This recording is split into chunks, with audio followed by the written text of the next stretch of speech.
What's up, everyone, and welcome to the pilot episode of Get Sharp here at the National Football Post. I'm Joe Fortenbaugh, and I have relocated to Las Vegas, Nevada for the 2011 football season. The man to my left is VegasRunner from pregame.com, and I brought him in because the start of the college football season got underway Thursday night, but the two big heavy hitters this Saturday night, 8 o'clock. In Atlanta, we've got Boise State-Georgia. In Dallas, we've got Oregon and LSU. Ace, that's what you're here to talk about. Primetime action at its best. Absolutely. The one thing I can't figure out is why they put both these games on at the same time. But that was a scheduling mix-up somewhere. Because you know everybody out there wants to see these both games. Yeah, so there'll be a lot of going back and forth, I know that. You got to post up with two TVs next to each other. That's the gameplay. Now you're in Vegas, so you're going to have no problem going to the book and seeing 15 games at once. Now I'm figuring it out. But let's start with Boise State. No stranger to a Week 1 showdown. 2 years ago, they did it with Oregon. Last year, they went to Virginia Tech and they pulled it off. This year, they head back to the East Coast. They're going to take on Aaron Murray, who's redshirt quarterback last year, redshirt freshman, excuse me, put up a nice season. A lot of people think Georgia, this is a good football team. This is an SEC team. It's in the heart of their country. But Kellen Moore, Heisman Trophy candidate, coming back for yet another season, as efficient as can be. This game opened at the Nugget back in June with Boise State as a 6-point favorite and dropped to -1.5 almost in an hour. Talk about what happened there. What you got to remember is this.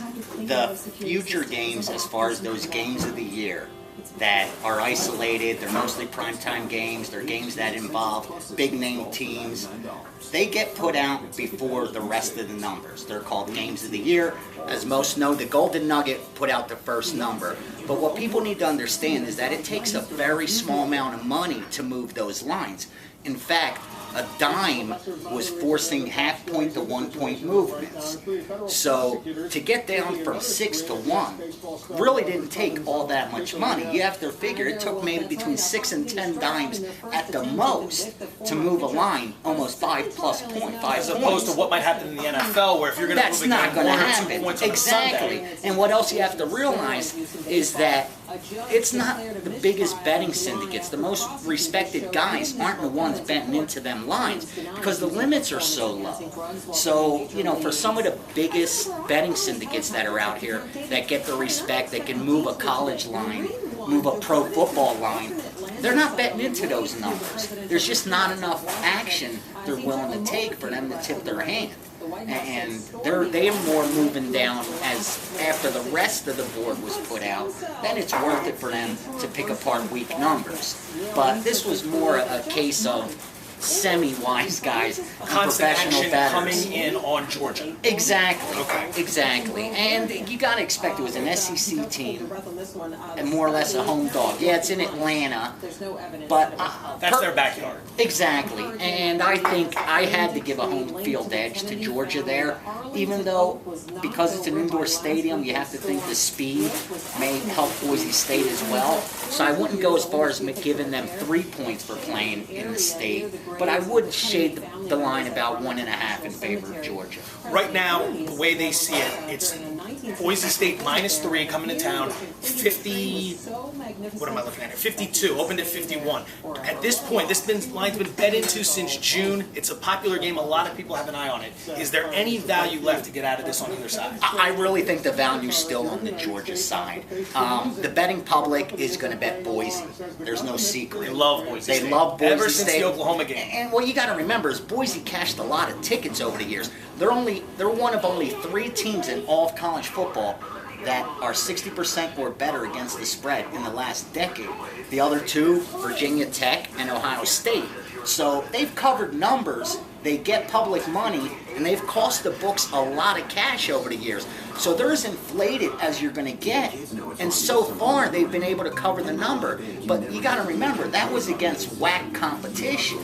You know, you put them in a game where they got to prep for SEC teams week in, week out. I don't think they would have done as well against the spread. When the odds makers are throwing out numbers like 36, 37, 38, the margin of error is a lot greater, you know. Absolutely. They cover those numbers. But I really think that the value here is with Georgia. Georgia's one of those teams where I think we're going to see a progression to the mean. Last year's stats were an improvement on the previous year, but they only finished the season 6-7. Exactly. So the improvement didn't, relate to wins, didn't turn into wins for them. When that happens, you usually see a team progress, kind of like turnovers. People say you can't predict turnovers.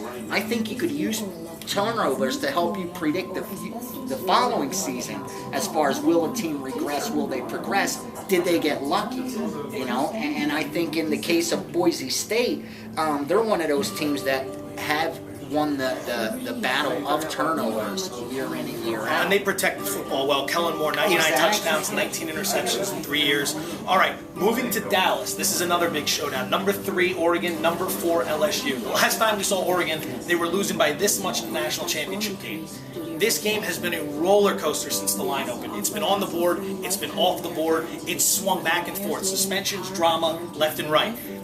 It opened, opening day, Oregon -3. Within an hour, it was down to about Oregon -2. Now it's up at Oregon -4, and some people think it could keep climbing. What do you see in this game? Why is that line moving? LSU was the heaviest bet side on those games of the year. No other team got the respect or the attention of the sharp bettors as much as LSU did. And some of that could be a case of the hype coming into the season of how LSU has a chance to win the SEC. And because LSU is a team that's going to get public money, it could be an opportunity to get ahead of the betting public. But a lot of that to me looked like true steam because of the key numbers the bets were around. So I really think LSU is one of those teams that the sharpest bettors believe will be a good team this year, that they deserve the hype. Here's why I think that mostly. LSU has not covered numbers. They have not had a winning season ATS since Les Miles' first year there, when they only went one game above 500 ATS. Despite constantly making a run at the division. Exactly. Even that national championship year, they didn't win ATS. So this isn't a team that has made money for the wise guys backing. So for them to be backing them, they have to definitely think this team is undervalued, even though they're ranked 4th in the preseason polls. I like LSU a lot in this spot. I really do. Here's practically a home game too. I mean, it's just exactly. And even on this neutral field, the thing with Oregon is this: you give Chip Kelly's offense. You have 5 days to prepare for his offense. It's going to give you problems. But if you look back, 3 of the last 4 losses Oregon suffered came against teams that had extra time to prep. And not only did they lose those games, they didn't manage to score over 20 points. This high-profile offense that scored 47 points per game, Auburn had time to prepare. They held them to, 17 points. That was nowhere near the shootout everyone thought it was going to be. Exactly. Boise State, to start the season, 2009, they had extra time to prepare, held them to 8 points. Ohio State in the Rose Bowl, extra time to prepare, held them again to under 20 points.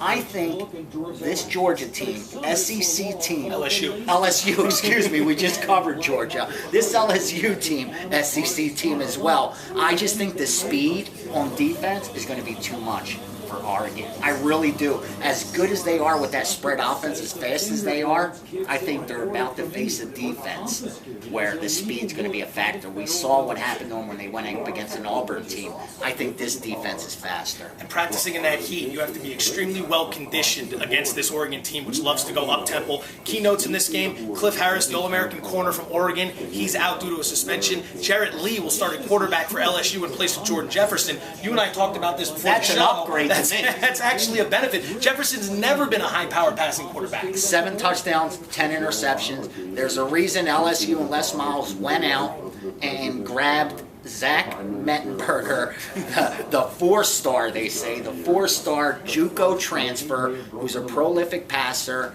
6'5", 250 pounds. There's a reason they went after a JUCO guy when they already have 2 able quarterbacks.